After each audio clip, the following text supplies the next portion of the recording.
एक मासूम बच्चा था, वो 2.5-3 साल का बच्चा था, उसको वो आंगन में खेल रहा था तो उसको उठाकर ले गया लेपर्ड। अभी जैसे आपने बताया कि एआई बेस्ड हम करने वाले हैं और आपका मॉनिटरिंग रहती है, तो क्या अभी पता नहीं चल पाया था कि वो लेपर्ड का मूवमेंट किस साइड में है? तो मतलब एक तरह से ये है बात कि समाज की तरफ से कि जिम्मेदारी कहाँ है इसके अंदर वन विभाग की? ये पिछले 3 महीने में 6 अटैक नहीं हुए हैं। ओके। पिछले 3 महीने में हमारे पास 3 अटैक्स थे। विश्वास मानिए कि पिछले 40 दिन के अंदर ऑफिशियली उस एरिया से हम 6 लेपर्ड्स ट्रांसलोकेट कर सकते हैं। एक पहाड़ी पर, एक गांव की एक पहाड़ी पर 6 लेपर्ड हैं, तो पूरे रणथंभौर में कितने हैं? इनकी संख्या आज के समय में हमारे पास 100 से अधिक है।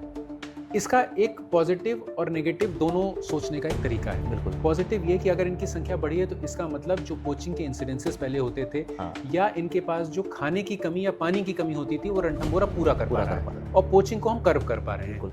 आपको मैं एग्जांपल बताता हूँ संजय गांधी नेशनल पार्क मुंबई का। मेरा ये बार बार यही कहना होता है कि अगर हम खुद सजग होकर उन जगहों पे जा रहे हैं और अगर हम गंदगी ना फैलाएं तो हमारी चीज़ें अपने आप स्वच्छ हो जाएंगी। जो आपके फ्रंट लाइन जो वर्कर्स हैं या स्टाफ है वो रहता है, जैसे वन रक्षक हो गया, गार्ड हो गया, इनकी सुरक्षा और सुविधाओं के लिए क्या? क्योंकि मैंने देखा है कि कई बार वन रक्षक को भी वो नुकसान पहुंचा चुका है, शिकार कर चुका है, तो क्या आपकी क्या प्लानिंग है इसमें? जैसे अपने यहाँ पे गाइड होते हैं, जिप्सी चलाने वाले होते हैं, चालक होते हैं या कैंटर ऑपरेटर होते हैं, उनकी लाइवलीहुड के लिए, उनकी आजीविका के लिए और उनको सुरक्षित रखने के लिए आपकी तरफ से कोई योजना है, कोई प्रोग्राम है आपकी तरफ से? क्योंकि वो भी हमारा एक परिवार है।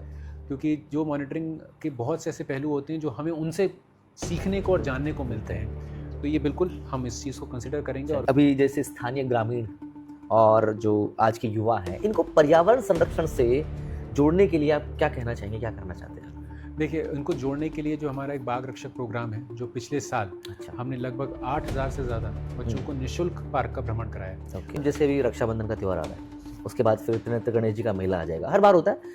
इस बार की आपकी प्रिपरेशन क्या रहने वाली? क्योंकि मैंने अभी आपसे पूछा कि वो गंदगी, कचरा, प्लास्टिक, पॉलीथीन वो होता है, तो उसके लिए आप क्या कुछ करना चाह रहे हैं इस बार? इसमें हमारा, मैं धन्यवाद भी देना चाहूँगा कि बहुत बड़ा सहयोग हमें डिस्ट्रिक्ट एडमिनिस्ट्रेशन से और कलेक्टर साहब की तरफ से मिलेगा। बिल्कुल बिजी हो चुकी थी, लेकिन हम जैसे ही उसके पास पहुँचे और जैसे ही हमने उसको पैट किया, वो टाइगर्स खड़ी हो गई। हाँ, वो बेहोशी की हालत में थी, डॉक्टर्स की टीम थी, हमने तुरंत उसको दोबारा डोज देकर उसको डाउन किया। हाँ। लेकिन ये इंसिडेंस कि टाइगर आपके बिल्कुल करीब है और वो खड़ा हो जाए, बस ये लाइफ लॉन्ग याद रहेगा। जो करना उसको करना, हमें कुछ नहीं करना। तो ये मुझे सुनने में आती है कि फॉरेस्ट लैंड पे नए नए होटल्स बन रहे हैं। अच्छा। तो मैं एक भी होटल फॉरेस्ट लैंड पर नहीं बना हुआ है। अच्छा। ये ऑन रिकॉर्ड है। अच्छा जी। और कोई भी चेक कर सकता है, ये ओपन है, आप रेवेन्यू रिकॉर्ड्स देख सकते हैं। एक भी होटल फॉरेस्ट लैंड पर नहीं बना हुआ है। और ये कहा जाता है कि फॉरेस्ट एनओसी दे रहा है होटल बनाने। अच्छा। एनओसी देने का राइट हमारे पास नहीं है। अच्छा। हम नहीं दे सकते। हम सिर्फ दूरी बता सकते हैं और प्रावधान बता सकते हैं कि यहाँ पर होटल्स या कमर्शियल एक्टिविटी परमिटेड है कि नहीं। बिल्कुल। उसकी परमिशन रेवेन्यू विभाग या संबंधित यूआईटी या नगर निगम। फेवरेट टाइगर कौन सा? ये तो बहुत डिफिकल्ट क्वेश्चन है। सभी मेरे फेवरेट हैं। फिर भी उनमें से कोई एक जो आपको लगता है कि जो, अगर हम एक की बात करें तो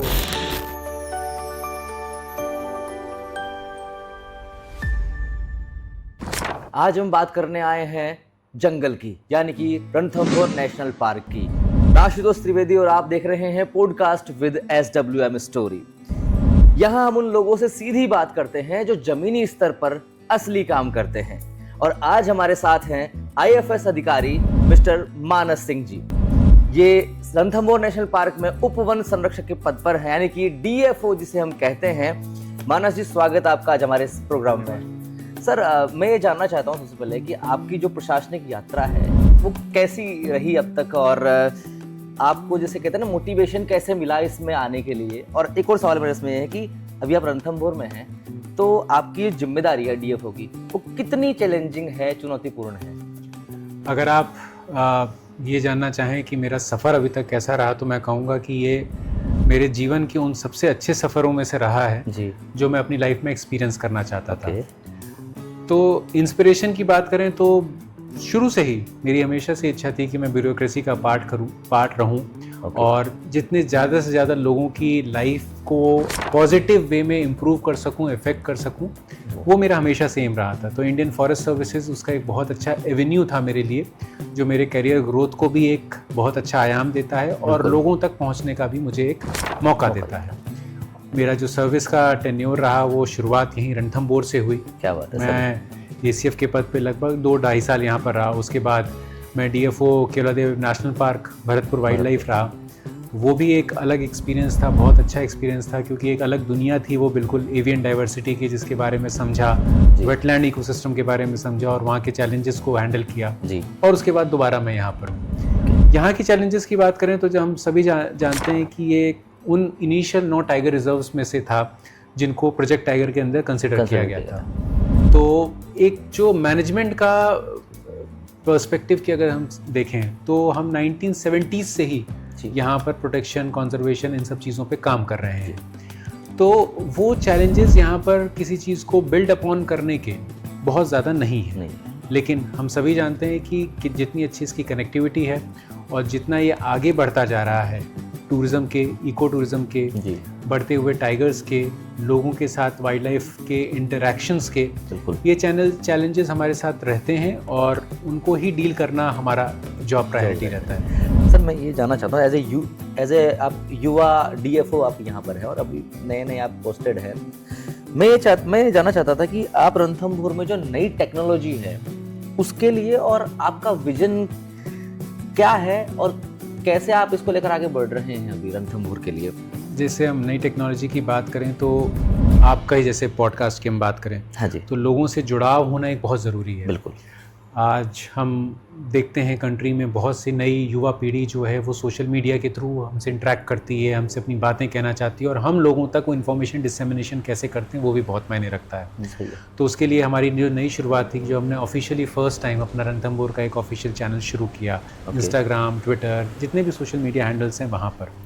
इसके अलावा जो हमारे पेरिफेरी एरियाज़ हैं वहाँ पर हमने एक नई शुरुआत ये की है कि जो हमारे कैमरा ट्रैप्स होते थे उनको हम GSM बेस्ड कर रहे हैं। अच्छा। इसका मतलब ये होता है कि अगर कोई भी एनिमल वहाँ से पास करता है तो हमें बिना टाइम लैग के वो सूचनाएं हमारे पास आ जाती हैं। तो इससे हम रियल टाइम में मॉनिटरिंग कर पाते हैं वाइल्ड लाइफ की। इसके अतिरिक्त जो हमारी ड्रोन मॉनिटरिंग है, जो हमारे पास डिजिटल एलिवेशन मॉडल्स हैं, उनके बेसिस पे हम टेरेन कैसा है, कहाँ पे हमारी सड़कें हो सकती हैं, बिल्कुल वो ज़्यादातर चीज़ें हम डिजिटल मॉडल पे ही लाने की कोशिश कर रहे हैं।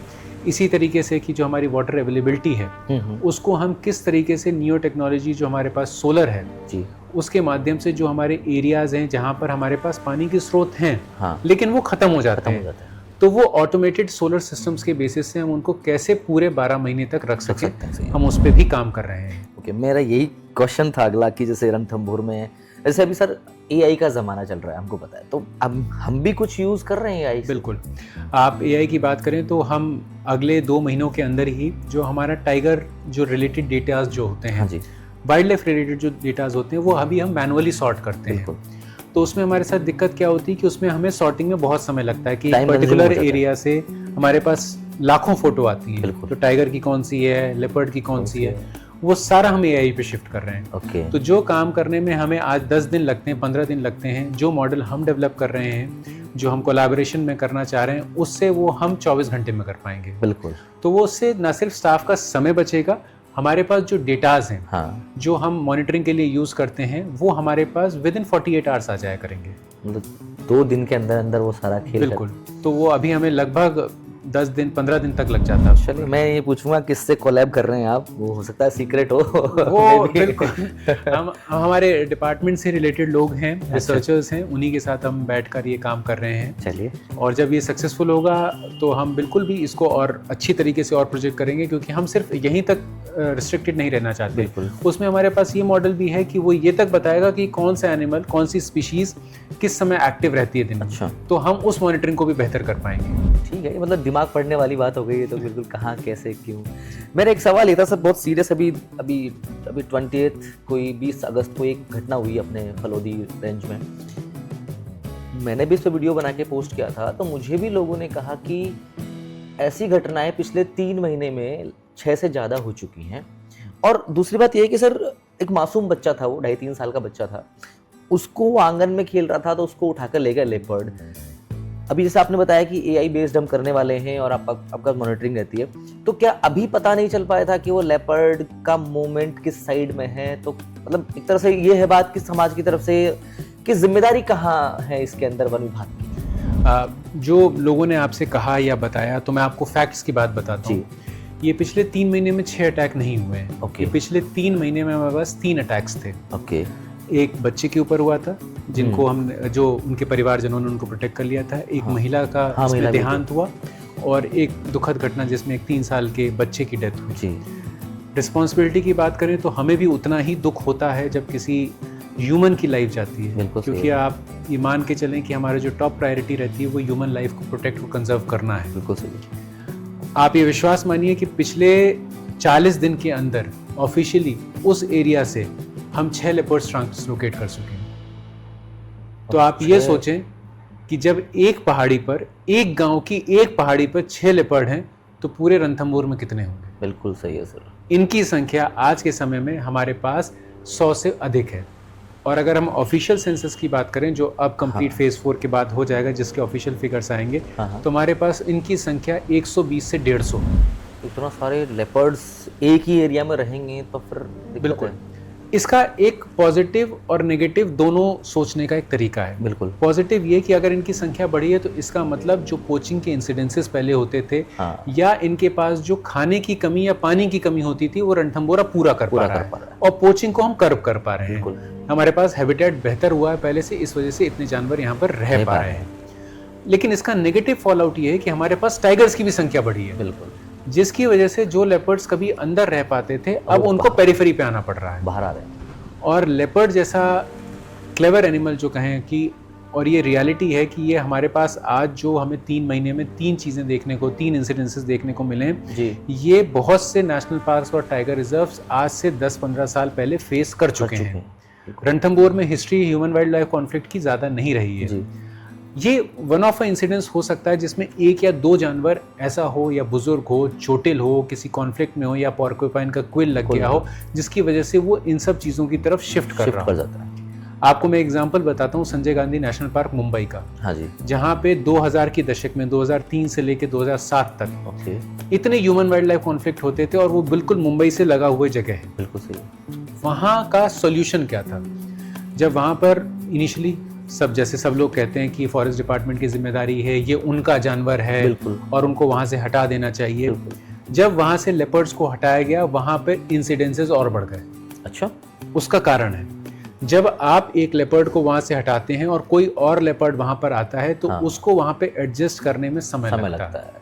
और वो हो सकता है वो उस एडजस्टमेंट में वहाँ के लोकल जानवरों का ना रह के इजी प्रे जो होता है उस पे फोकस करे। जो ऑलरेडी वहाँ पे लेपर्ड है वो समझ चुका है कि मैं रिहायशी इलाकों के पास रहता हूँ, यहाँ इंसान है, इनसे दूर रहना है। जितने ज्यादा हम लेपर्ड हटाते हैं उतनी ज्यादा कैजुअलिटी के चांसेस और बढ़ जाते हैं। इसका सोल्यूशन क्या था, जो अब हम लोगों को यहाँ पर बता रहे हैं और उनसे रिक्वेस्ट कर रहे हैं कि कुछ प्रिकॉशंस और इनके साथ जीना, क्योंकि हमारे नेबरहुड में रहेंगे। आप चाहे जयपुर की बात कर लें, चाहे पाली की बात कर लें, उदयपुर, राजपुर, किसी की हर जगह है यहाँ पर। वहाँ पर जब भी आप प्रिकॉशंस रखते हैं, वहाँ पे जो कैजुअलिटीज का नंबर है, संजय गांधी का कैजुअलिटी का जो ड्रॉप रेट था वो 90% था सिर्फ 3 साल में। और उन्होंने सिर्फ सिंपल चीजें की थी। घर के बाहर उन्होंने कूड़ा डालना बंद कर दिया, जो नॉनवेज मटेरियल था वो डालना बंद कर दिया। दूसरे जो उनके जानवर थे उनको क्लोज्ड स्पेस में रखना शुरू कर दिया, अंदर की तरफ। तीसरा, शाम को जो समय होता है, जो अर्ली मॉर्निंग और लेट इवनिंग होता है, जब इनका मूवमेंट ज़्यादा रहता है, वहाँ पे प्रॉपर स्ट्रीट लाइटिंग कर दी गई। और लोग जब भी बाहर जाते थे इनिशियल ईयर्स में तो वो 3-4 के ग्रुप में जाते थे।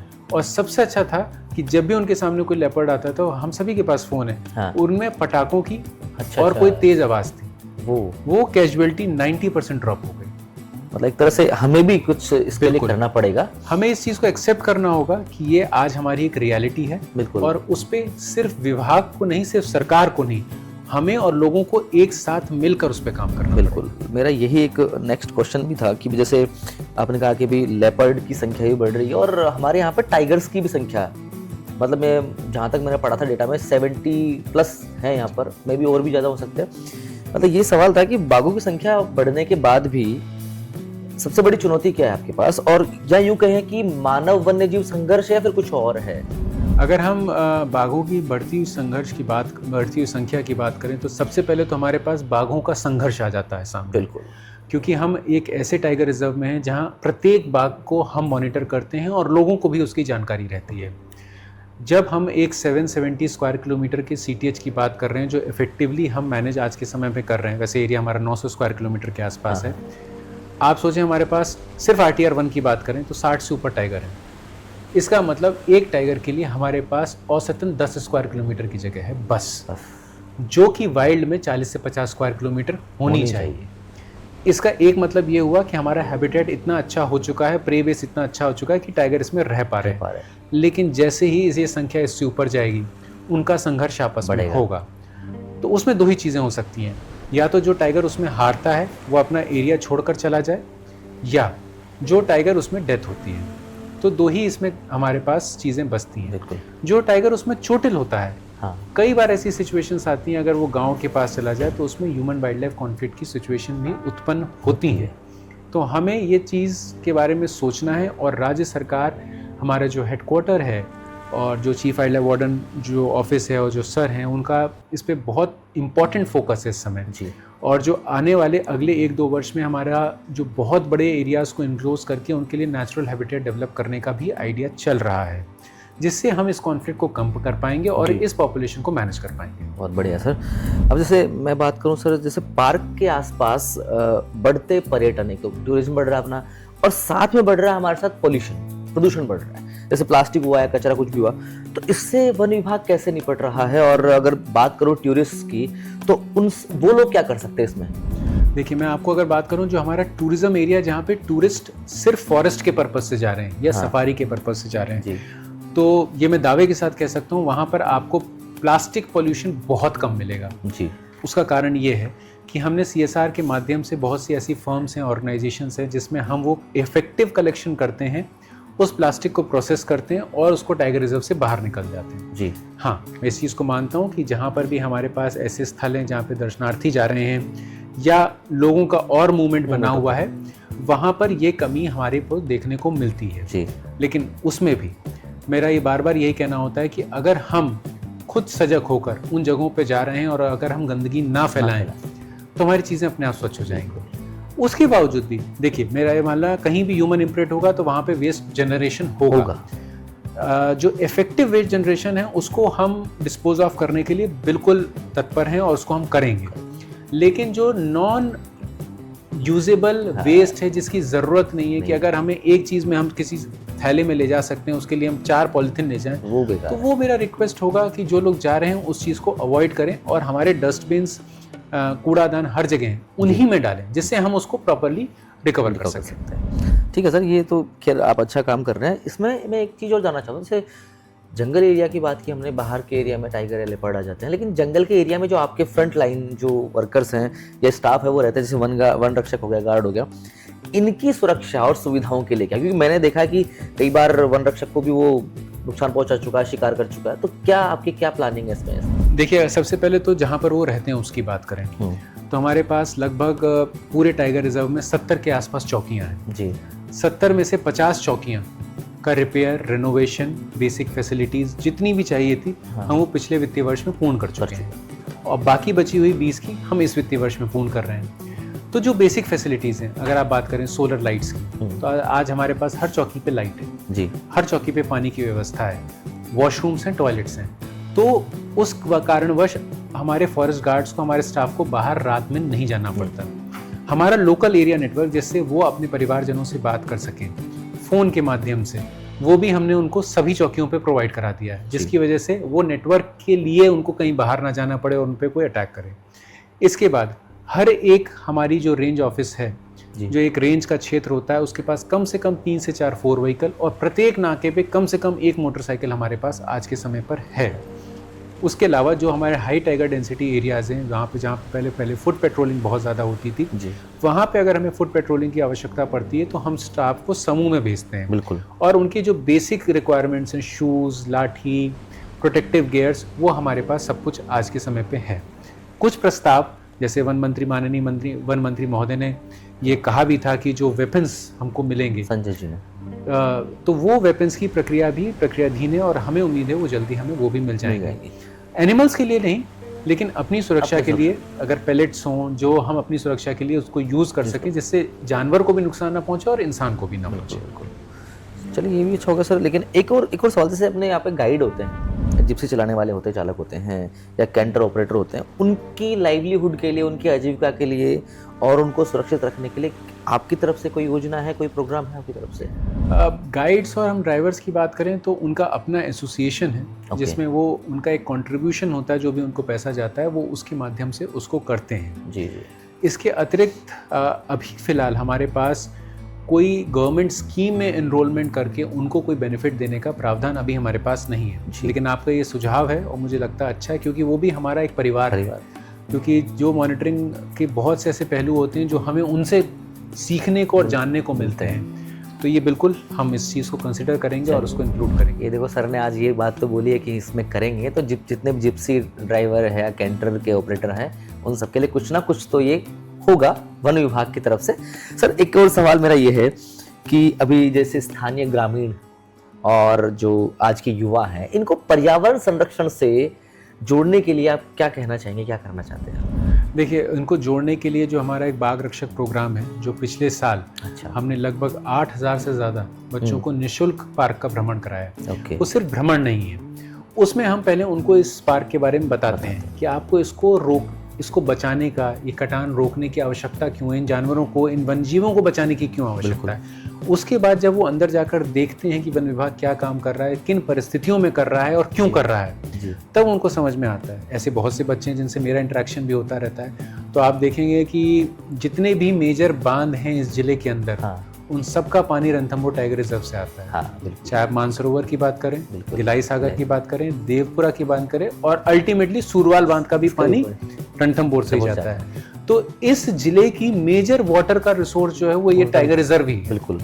इसके अलावा आप जितने भी गांव देखेंगे जो टाइगर रिजर्व से लगे हुए हैं, वहाँ पे वाटर टेबल की प्रॉब्लम नहीं है, पानी है, खूब बहुत अच्छा पानी है, वहाँ पे जमीन उपजाऊ है। तो ये तो हमारे पास डायरेक्ट बेनिफिट्स हैं। और अगर आप देखेंगे शहर की, अगर मैं बात करूँ तो इस शहर की 40% इकोनॉमी डायरेक्टली इस टाइगर रिजर्व पे डिपेंड करती है, चाहे वो होटल्स हों, टैक्सी ड्राइवर्स हों, जिप्सी ड्राइवर्स हों, नेचर गाइड्स हों। तो ये तो डायरेक्ट बेनिफिट्स की बात हो गई।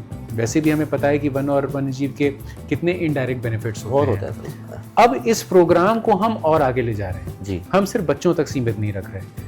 अब जो हमारे पॉलिटिकल रिप्रेजेंटेटिव्स होते हैं, चाहे वार्ड पंच हों, सरपंच हों, और जो भी प्रधान हैं और उनके संबंधित जो लोग हैं, जो लोगों तक ये बात रख सकते हैं, जिनमें कभी ये भ्रम हो जाता है आप लोगों के माध्यम से, मीडिया के माध्यम से, हम उनको भी इस प्रोग्राम में इंक्लूड कर रहे हैं। कई बार मिस इन्फॉर्मेशन फैल जाती है, उसकी वजह से कई बार दिक्कत होती है उसमें। तो हम चाहते हैं कि आप तो खुद जाकर देखें, बिल्कुल, और ट्रांसपेरेंट तरीके से हम आपको दिखाना चाहें। आप जहाँ जाना चाहें आप जाएं और देखें कि हम कैसा काम कर रहे हैं और क्यों कर रहे हैं। जी।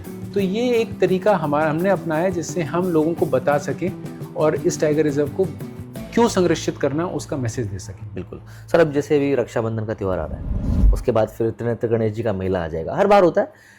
इस बार की आपकी प्रिपरेशन क्या रहने वाली? क्योंकि मैंने अभी आपसे पूछा कि वो गंदगी, कचरा, प्लास्टिक, पॉलीथीन वो होता है, तो उसके लिए आप क्या कुछ करना चाह रहे हैं इस बार? इसमें हमारा, मैं धन्यवाद भी देना चाहूँगा कि बहुत बड़ा सहयोग हमें डिस्ट्रिक्ट एडमिनिस्ट्रेशन से और कलेक्टर बिल्कुल साहब की तरफ से मिलेगा। तो सर का जो अभी हमारी मीटिंग हुई भी थी, उसमें डेजिग्नेटेड रूट्स रहेंगे कि लोग कहीं से भी ना आ जाएं, क्योंकि अगर जैसे कि हम चर्चा कर रहे हैं कि टाइगर डेंसिटी बहुत ज़्यादा है, मूवमेंट बहुत ज़्यादा है, लेपर्ड्स हैं, तो उस दृष्टिकोण से हम सिर्फ डेजिग्नेटेड रूट्स रखेंगे जहाँ से लोग आ सकें।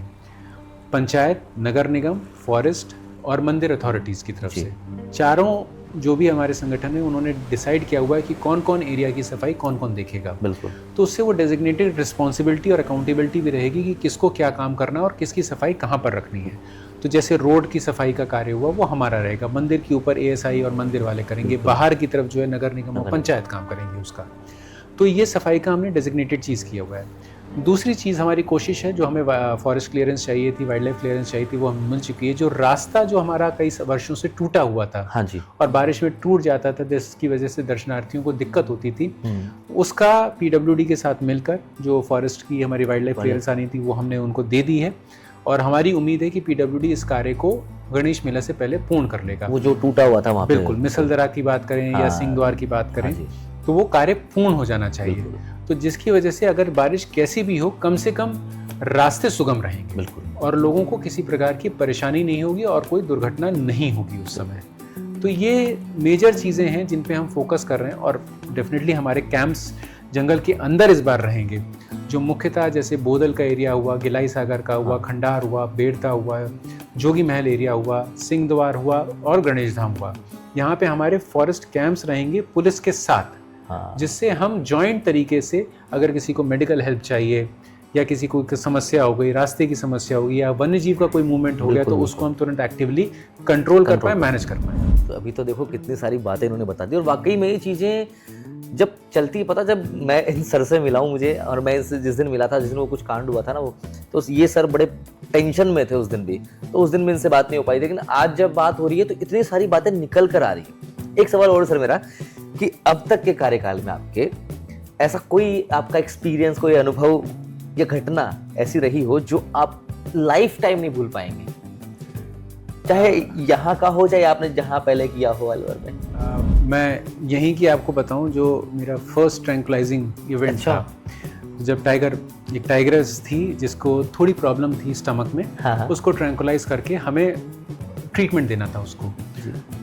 तो जब हमने उसको ट्रैंक्विलाइज किया, और मेरा करियर का पहला ट्रैंक्विलाइजिंग था, क्या बात है।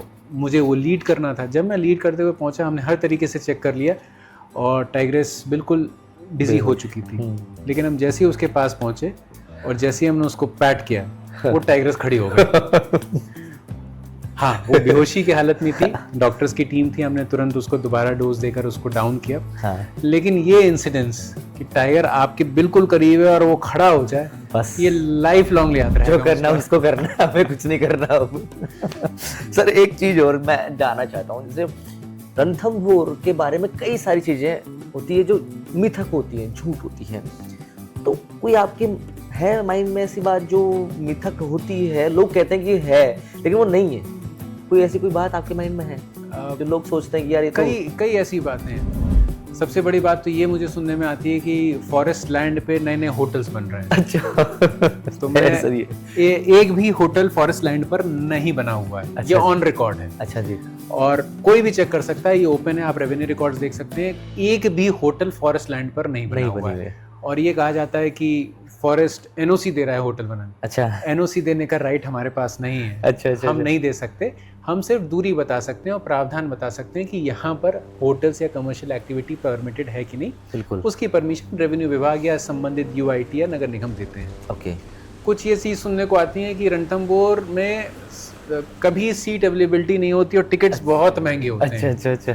ऐसा नहीं है, आप हमारा नया पोर्टल खोल के देख सकते हैं। हाँ। उसमें कोई भी ग्लिचेस नहीं थे, जैसे कि आपने देखा ही था जब वो पोर्टल खुला था कि 40,000 लोगों ने और 13,000 फॉरेन टूरिस्ट ने अपनी बुकिंग की थी। बिल्कुल। अगर उसमें ग्लिचेस होते तो फर्स्ट टाइम हमने ऐसा शुरू किया था कि फॉरेन टूरिस्ट खुद अपना टिकट बुक कर सकते हैं बिना किसी मिडिल मैन के या किसी ऑपरेटर के थ्रू। अच्छा। तो अगर उसमें ग्लिचेस होते तो 13,000 फॉरेन टूरिस्ट अपने आप नहीं कर सकते वो।